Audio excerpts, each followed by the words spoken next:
The morning he told me, I was standing at the kitchen window, watching the frost on the glass melt in thin lines down toward the sill. My hands were in the dishwater. The water was still warm. I remember that part clearly. I remember the smell of soap. I remember the sound of a horse moving somewhere outside.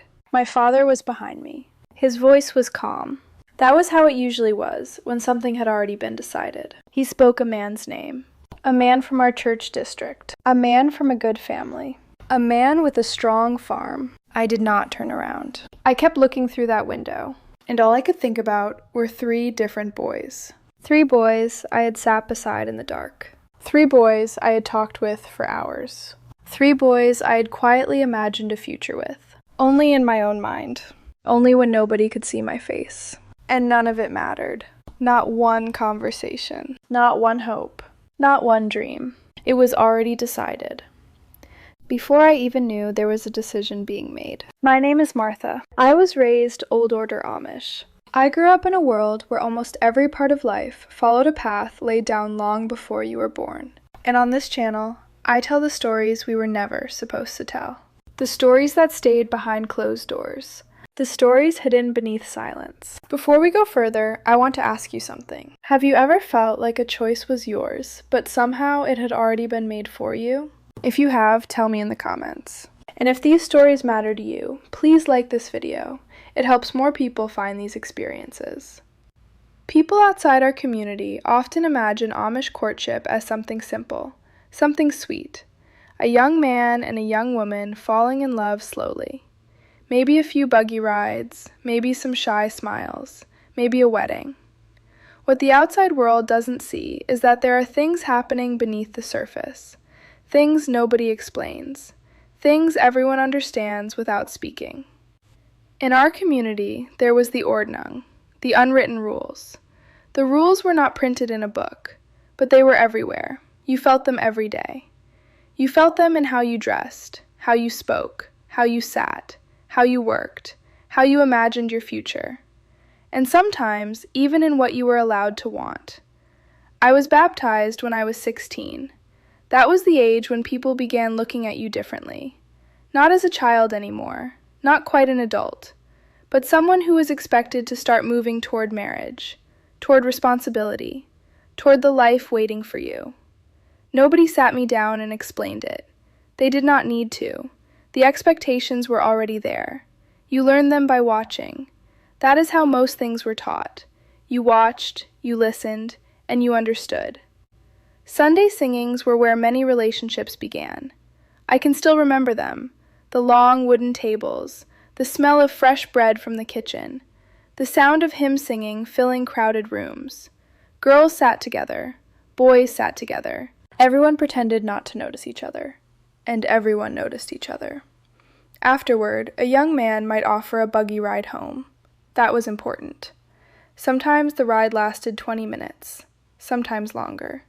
The roads were dark. The horse moved steadily. The wheels rolled over gravel. And for a little while, you could talk. Not freely, but more freely than almost anywhere else. The first young man came into my life during the autumn when I was 17. He was quiet, very quiet, the kind of quiet that made you wonder what was happening behind his eyes. I remember one evening especially. The air was cold. The horse's breath hung white in front of us. The leather reins creaked softly in his hands. For most of the ride, neither of us spoke much, but somehow the silence felt comfortable, like there was room inside it. He began visiting on Sunday evenings. He sat in our front room.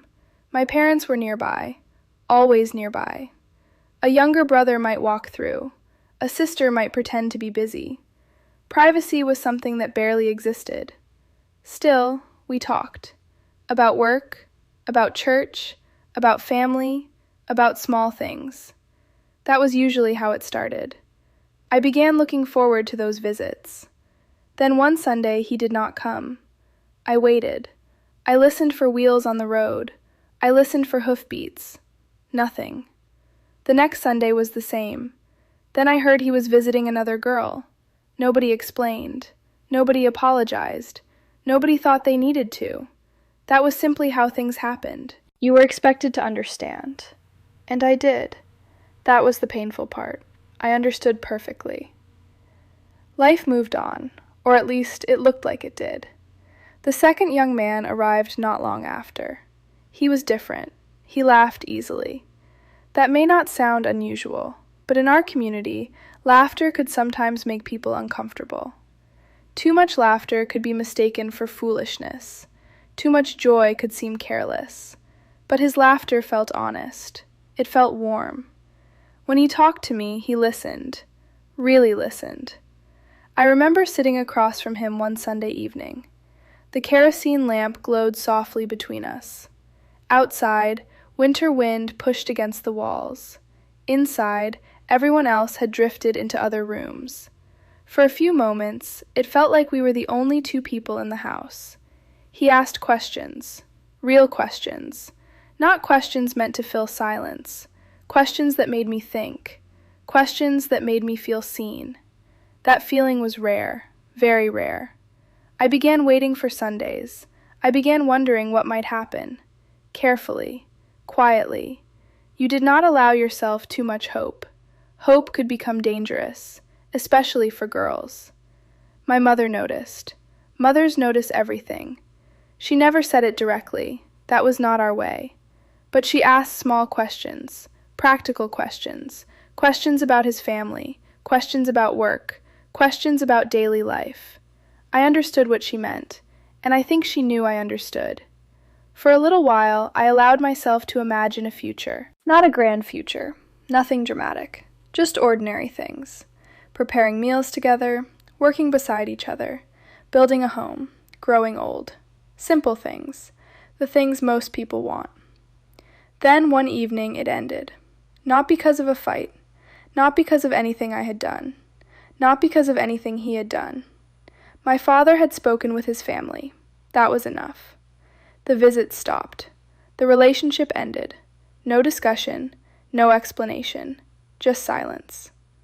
I asked my father once, only once. I wanted to know why.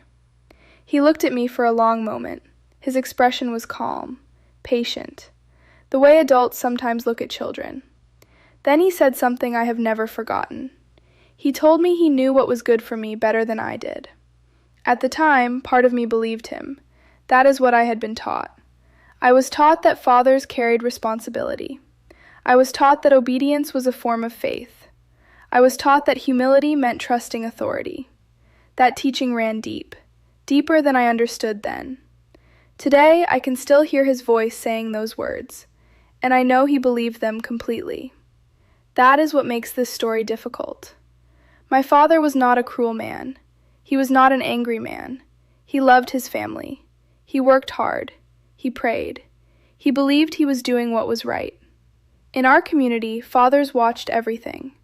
They watched how a young man worked, how he treated people, how his family was viewed, how much land he had, what kind of reputation followed him. Those things mattered. Sometimes they mattered more than feelings, more than conversations, more than love. And I did not fully understand that yet, but I was about to. Because the third young man was different.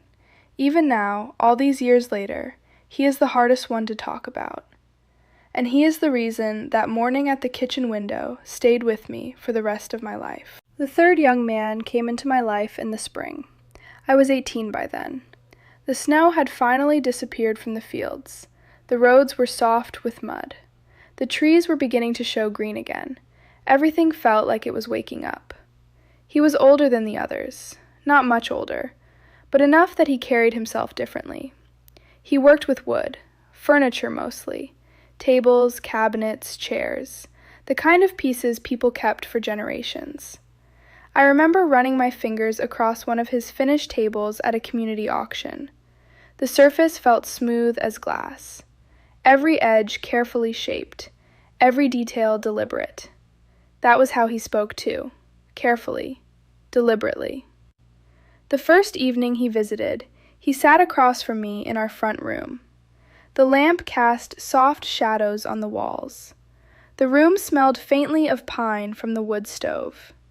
For a while we talked about ordinary things, work, family, church. Then he asked me a question. A simple question. At least it sounded simple. He asked what I thought about when I was alone. I remember staring at him. Nobody had ever asked me that before. Not once. Not in all my years. I did not know how to answer. In our community, people often asked what you were doing, what needed fixing, what needed planting, what needed finishing. Nobody asked what lived inside your mind. Nobody asked what occupied your thoughts when the work was done. And while I searched for an answer, he waited. He did not rush me. He did not fill the silence. He simply waited. That may sound small, but it was not small, not to me.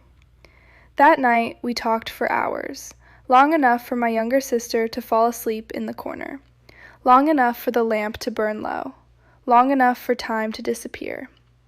When he finally left, I stood at the window watching his buggy disappear down the road. I could hear the wheels long after I could no longer see them. Then he came back, and he kept coming back, week after week, month after month. Spring turned into summer, the fields turned green, the days grew longer, and those evenings became the part of my week I looked forward to most. We talked about faith. Not the way people usually talked about faith, not repeating things we had already been taught. We talked about questions, the questions neither of us said out loud around other people. Questions about life, questions about purpose, questions about why some things were never discussed. I did not know then how rare those conversations were. I only knew how they made me feel. Seen. That is the word I would use now. Seen. Not as someone's future wife, not as someone's daughter, not as another Amish girl learning her place. Seen as myself. There is a difference, a very big difference. My mother noticed. I think she hoped for something. I think she saw something changing in me. She never said it, but mothers do not need words. Sometimes they know. My father noticed too, and that worried me. I could feel it. The atmosphere changed.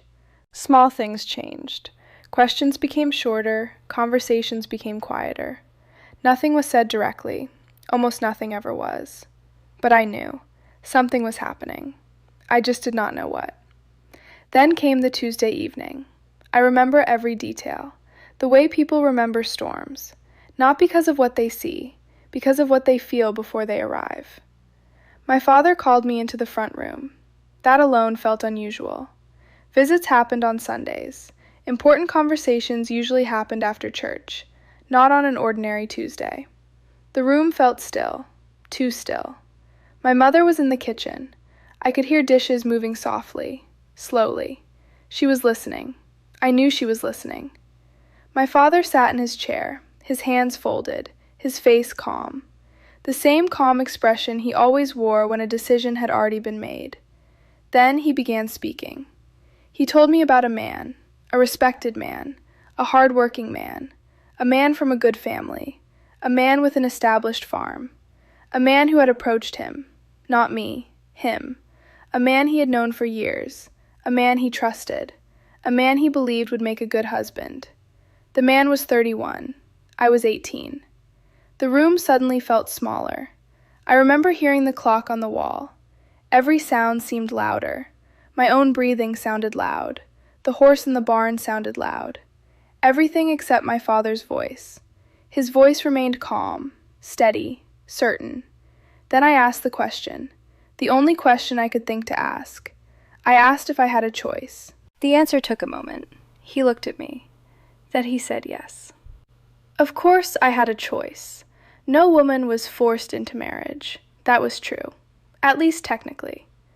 But there are things nobody told me. There are pressures that never need to become commands. There are expectations that never need to become threats. The answer can already exist before the question is asked.